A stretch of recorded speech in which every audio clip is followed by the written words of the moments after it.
Good morning, class 9. Today we will revise two poems, Wind and The Legend of the Northland. First, let us do Wind. I am reading out the summary of the poem to you. You have done every poem in detail. So, when I will read out the summary, you will recall whatever you have read earlier. In this poem, the poet highlights the destructive as well as the constructive aspects of the wind. He says that the wind teases and makes fun of the weak persons or things. Wind symbolizes the difficulties that one faces in one's life. Difficulties frighten us if we are weak. When we are brave, difficulties do not harm us and disappear quietly. The poet asks the wind to blow softly and not to break the shutters of windows, throw the books from the shelf and scatter them. But the wind does not listen to him. It throws the books, tears their pages and brings rain. The wind god makes fun of the weaklings. He crushes them. Since the wind does not listen to the poet, he advises us to be strong. We should build strong houses and strong windows. We should be strong in body and mind. If we become strong, the wind will be our friend. This poem symbolizes the need to develop a strong character. That means, in the form of wind, the poet is saying that we may face lots of problems, lots of difficulties and obstacles in our life. But if we are strong, if we have a strong body, if we have a strong mind, then we will be able to overcome all obstacles that come in our way. So, as the wind tries to make fun of the weak people, tries to give different kinds of troubles to weak people. Similarly, if there are obstacles in our life and if we are weak in front of the obstacles, then the obstacles will appear to be stronger and stronger, and the obstacles will try to cause maximum harm to us. But if we are strong in body and soul, body and mind, then we will have the courage, we will have the willpower to face all challenges, all obstacles, and every major problem will become like a minor problem in front of us, and we will be able to overcome and be successful in whatever we aim to. That is why the poet is saying that we need to develop a strong character. Now I am reading out the poem and I will keep on explaining simultaneously. Wind. The wind blows strongly and causes a lot of destruction. How can we make friends with it? Wind, come softly. Don't break the shutters of the windows. Don't scatter the papers. In these 3 lines, the poet is talking to the wind and saying that come softly. Don't be so strong that you are able to break the shutters of the windows or you are able to tear the pages of the books. Don't throw down the books on the shelf. He's talking to the wind and saying that don't be so powerful, don't be so strong that you are able to throw the books down on the shelf. There, look what you did. You threw them all down. The wind is blowing so strongly that all the books are falling on the shelf. And the poet is talking to the wind as if he is talking to a person. And he's saying, look what you did. He's talking to the wind. He is saying that you have thrown all the books down. You tore the pages of the books. You brought rain again. The wind is also accompanied by rain. You are very clever at poking fun at weaklings. Poking fun means making fun of. Now children, here I must tell you that you must learn the word meanings of all the lessons and of all the poems. The word meanings can also be asked in multiple choice questions. apart from questions like who has written a particular poem, or what does this word mean, what does this line mean, and 4 options will be given to you. So all word meanings, whether of poem or of all the lessons, should be learnt by all of you. Let us come back. He is talking to the wind and saying that you have torn the pages of the books, and also you have brought rain along with you. You are very clever at poking fun at weaklings. The poet says to the wind that you are making fun of those who are weak. You are expert in making fun of those people who are weaklings. That means who are not strong. They are weak people. Frail. Frail means weak. Crumbling houses. Crumbling means breaking. Those houses which are not very strongly built, which are weak enough to be broken by the wind. Frail, crumbling houses, crumbling doors, crumbling rafters. Rafters means sloping beams supporting a roof. So the poet is saying that if the houses are not strong enough, if the houses are weak, their doors are weak, and their slopes which are supporting the roofs, if those beams, those sloping beams are also weak, then wind can easily destroy them. Crumbling wood, crumbling bodies, crumbling lives, crumbling hearts. In the same way, if the body of a person is not strong enough, then you are capable of destroying those weaklings, those weak bodied persons. You can destroy their life and you can destroy their heart. The wind god winnows and crushes them all. Now, what is the meaning of winnows? Children, as you can see on the next page, the picture shows that 2 women are holding a thing in their hand, and they are separating the grain from its hay, you can say. Okay, like exact meaning I am reading out to you. Bhusa. Bhusa means hay. The hay is separated and the grain is separated. This process is known as winnowing. The grain and the hay is separated from each other. This process is known as winnowing. So the poet says the wind god winnows and crushes them all. Here he is talking about whom? He is talking about weaklings. He says that as the hay and the grain is separated from each other by the process of winnowing, similarly the wind god is strong enough to destroy and separate those human beings from their lives who are weaklings. That means they will die. They will not be able to survive the strong wind, and they might lose their lives. So a person should be strong, bodily strong also and mentally strong also. The wind god winnows and crushes them all. He won't do what you tell him. So come, let's build strong homes. He is saying the wind god winnows and crushes them all. He won't do what you tell him.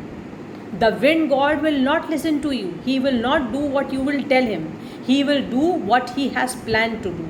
If he has planned to destroy you, he can destroy you. So in order to save yourself from destruction, what is required? You should be strong.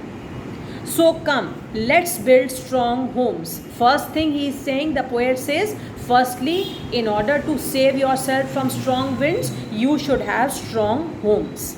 Let's join the doors firmly. Practice to firm the body. So firstly he says that the doors should be firm, the houses should be strong enough. Then we must practice to have a firm body. Bodily we should be strong. We should have physical strength. Make the heart steadfast. Steadfast means heart also should be strong enough to know what you aim to do in your life. That means you should have strong determination.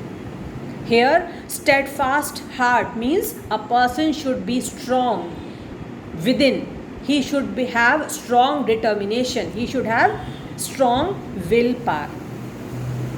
Do this and the wind will be friends with us. So the poet concludes the poem by saying that if we have strong homes, if we have strong doors, if we have a strong body and a strong heart with a firm determination, then the wind will become our friend. The wind will not be able to destroy us or cause any harm to us. On the other hand, it will become our friend. Do this and the wind will be friends with us. The wind blows out weak fires. Weak fires means the wind is able to destroy those who are weak. The wind is able to destroy those who are weak. He makes strong fires roar and flourish. Those who are strong bodily and mentally, they flourish. They rise in their lives. They rise means they get success in whatever they are able, in whatever they aim to do in their lives. If they have strong determination, if they are strong, bodily strong and mentally strong, they will be able to face any kind of wind. That means, in other words, they will be able to face any kind of challenge that come in their way, and they will roar. That means they will rise, they will do whatever they plan to do, and they will flourish, they will succeed in their aim. His friendship is good, we praise him every day. So the poet concludes by saying that friendship with wind is good because we praise him every day. We praise the wind, we enjoy the wind. If we are strong, then we will be able to sustain the wind and we will be able to achieve our aims in life. So the conclusion is that we should have a strong character. Now let us do the poem The Legend of Northland. All the question and answers, children, I am sending in the PDF. You can easily see. If you have done all the question and answers earlier, then please don't repeat them again. No need to rewrite. If you have missed out anything, then you can finish that work. The Legend of the Northland. Now, first I am reading out the summary of this poem to you. The Legend of the Northland. You have studied that this poem is about an old lady and about Saint Peter. So, what was the old lady doing? She was baking cakes. Let us see what the poem says. A Legend of the Northland. This poem is a legend of an old lady who angered Saint Peter because of her greed. She was a very greedy lady. The story goes like this. Long, long ago, there lived an old lady in Northland. She was very selfish and greedy. One day, Saint Peter, while preaching round the world, reached her door. She was making cakes and baking them on her hearth. Saint Peter was fainting with hunger. He asked the lady to give him a piece of cake. So she made a very small cake. As it was being baked, it appeared to her be very big. She did not give him that piece. She made another still smaller, but that too seemed her to be very big. Again, she took an extremely little scrap of dough and rolled it flat. She baked it as thin as a wafer, but she could not part with it. This made Saint Peter angry. He told her that she was not fit to live in a human form and enjoy food and warmth. He cursed her and turned her into a woodpecker who has to bore a hole in hard and dry wood to get its scanty food. She can be seen in trees till this day, boring and boring for food. Now I am reading the poem and I will explain simultaneously. A Legend of the Northland. This poem narrates the legend of an old lady who angered Saint Peter because of her greed. Away, away in the Northland, where the hours of the days are few, that means the days are shorter and the nights are longer, and the nights are so long in winter that they cannot sleep them through. The nights are so long that the people cannot sleep for such long hours. Where they harness the swift reindeer, that means the swift reindeer support the people. It is a means of communication, it's a means of transport, and the reindeer supports the people living in those cold areas. To the sledges when it snows, the reindeer is tied to the sledge, and they carry the goods, or they carry people from one place to another place in the snow. And the children look like bears' cubs in their funny furry clothes. It is so cold there that the children dress up in their furry clothes, and they look like bear, like a cub of the bear, baby bear. They tell them a curious story. I don't believe it's true, but yet you may learn a lesson if I tell the tale to you. So the poet is saying that a story is told to the children. I think it's not a true story, but I am going to tell you that story so that you may learn a lesson from that story. Now the story begins, which is written in the form of a poem. Once, when the good Saint Peter lived in the world below and walked about it preaching, just as he did, you know. Now in this stanza, the poet is saying that once upon a time there was a good saint, a noble, a humble saint known as Saint Peter, and he had travelled all over the world giving religious sermons to people. He used to preach the word of God to the people, and he had travelled all over the world going to people, meeting people, and giving them religious sermons. He came to the door of a cottage. One day, while he was travelling all around the world, he came to the door of a cottage. Which cottage? Where that lady lived. In travelling round the earth, where a little woman was making cakes and baking them on the hearth. Hearth means on the fireplace. He came to that person, he came to that cottage where that little woman was living. She was making cakes and baking them in the fireplace. And being faint with fasting, for the day was almost done. That means this Saint Peter was fainting due to hunger.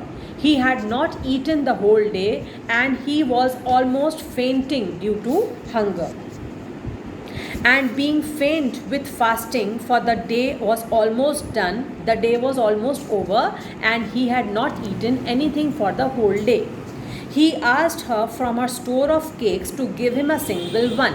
So what did Saint Peter do? As he was too hungry and he was almost fainting due to hunger, he asked the lady, the woman, to give one of her cakes to him because he was extremely hungry. So she made a very little cake, and as it baking lay, she looked at it and thought it seemed too large to give away. Now this lady was a very greedy lady. She was not ready to part with a single piece of cake she had baked. And when Saint Peter requested her to give one cake to him because he was extremely hungry, she baked a very little cake for Saint Peter, and as the cake was baking, she looked at the cake, and that very little cake which she was baking for Saint Peter appeared to be very large to her, because she was very greedy and she was not ready to give even that small cake that she was baking for Saint Peter. Therefore, she needed another and still a smaller one. Already she was making a very small cake. Now, when she looked at the cake and she found that no, this cake is very big to give to Saint Peter. So she started making another cake which was even smaller. But it looked, when she turned it over, as large as the first had done. When she looked at this second cake again, it appeared that it was as large as the first one, although it was not. But because this lady was so greedy, this cake also appeared to her as a very large cake to be given away. Then she took a tiny scrap of dough and rolled it flat and baked it thin as a wafer, but she couldn't part with that. Now she tried the third time, and she took a very small piece of dough and she rolled it flat so that it was as thin as a wafer. You know what is a wafer? A very thin biscuit. You must have eaten it. So now this cake was as thin as a wafer, but she was not ready to give even this cake to Saint Peter. For she said, "My cakes seem too small when I eat them myself, are yet too large to give away," so she put them on the shelf. She made this third cake also, and she said that when I make cakes, they seem to be very small to me when I eat them. But when I think of giving them to somebody, they appear to be very large. That is why I don't give to anybody and I have kept them on the shelf. Then good Saint Peter grew angry. Now seeing this greedy attitude of this woman, Saint Peter, who was dying of hunger, he became very angry. For he was hungry and faint. Why was he angry? Because he was extremely hungry and was almost fainting. And surely such a woman was enough to provoke a saint. And he said in his mind that such a greedy woman who is not ready to give a single piece of cake to that hungry man, she is doing enough to make the saint angry. Provoke a saint means make a saint angry. And he said, "You are far too selfish to dwell in a human form."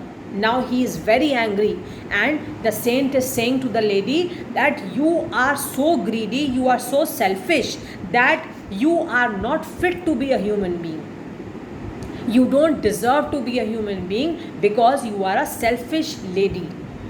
To have both food and shelter and fire to keep you warm. He is saying that you have everything. You have food also, you have shelter also, you have fire also to keep you warm in this winter season, but you are so selfish that you don't deserve anything.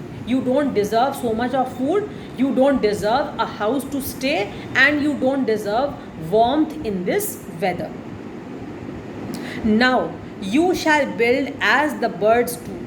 Now this angry Saint Peter said to that lady that you don't deserve to be a human being, so I am going to transform you into a bird. I will change you into a bird and you will be living on trees. Now you shall build as birds do. You will build a nest like the birds do, and shall get your scanty food. Little food. Scanty means little. You will stay in a nest, you will live on trees, build your nest, and you will get very little food to eat like the birds get. How you will get that food? By boring and boring and boring. Boring means digging with beak. Digging hole with beak. And he says that you will keep on boring on the hard trunk of the tree, and then you will get your food. By boring and boring and boring all day in the hard dry wood. Hard dry wood means on the hard dry trunk of the trees. You will have to do boring with your beak. You will have to dig a hole with your beak, and then you will get some food to eat. Then she went up through the chimney. Now immediately this lady was changed into a bird, and she flew up through the chimney, never speaking a word, because now she was a bird, she was not a human being, so now she could not speak anything. And out on the top flew a woodpecker, for she was changed to a bird. Which bird she was changed to? She was changed to a woodpecker. She had a scarlet cap on her head, and that was left the same. When this lady was a lady, when she was not changed into a woodpecker, she used to wear a scarlet cap. Scarlet means a red colored cap. And Saint Peter did not change that. Her red color cap remained as a red there is, if you have seen a woodpecker, children, the woodpecker has a red color structure on its head and it looks like a red colored cap, so that remained as it is. But all the rest of her clothes were burned black as coal in the flame. Only it has that red part on her head, the rest of the body is black in color. So this was how Saint Peter grew angry with that lady, that selfish lady. The lady was changed into a woodpecker. Her body was now black colored. Only there was a red colored cap on her head. And every country schoolboy has seen her in the wood. Wood means forest. When the school children go to their school in every country, obviously in India woodpeckers are not so common, but in cold countries woodpeckers are very common. So when the school children go to their school, on the way, when they go through the forest, when they pass through the forest, on their way they can see the woodpecker sitting on the trees. And every country schoolboy has seen her in the wood where she lives in the trees till this very day, boring and boring for food. So the school children, while going and coming to the school and from the school, when they come back and when they have to pass through the woods, through the forest, they still see woodpeckers sitting on the tree and boring and boring. That means they are constantly digging the wood of the tree, the trunk of the tree with their beak, so that they can get some little amount of food. So with this note, the poem comes to an end, and it gives us a lesson that we must help the needy people. We must help the hungry people. God has given us so much. He has given us good food to eat. He has given us good clothes to dress up with, and a comfortable house to stay in. So if we see any needy person, if a needy person comes at our doorstep, we should give something at least for help, as a help, so that he also stays happy and satisfied. And when we will give him something to eat or whatever he wants, if we can give, we must give, because that person is ultimately going to give us blessings. He will praise us, he will bless us, and indirectly God will also bless us. So in this way we must always try to help the poor and the needy. Please see the PDF, children. Do the question and answers. Remember, learn all the word meanings which are there in the poems or in the chapters. Understand the poem, understand the chapters, do detailed reading, so that you are able to do every type of question which is there in your question paper, multiple choice type questions. And one more thing, children, I have done the detailed explanation along with question and answers of the poem Rain on the Roof and The Little Girl. So that I will not be repeating again. It will be a wastage of time. Earlier I have done very properly. So you please revise that yourself. Next time we will take up something new. Have a nice day. Prepare well. All the best.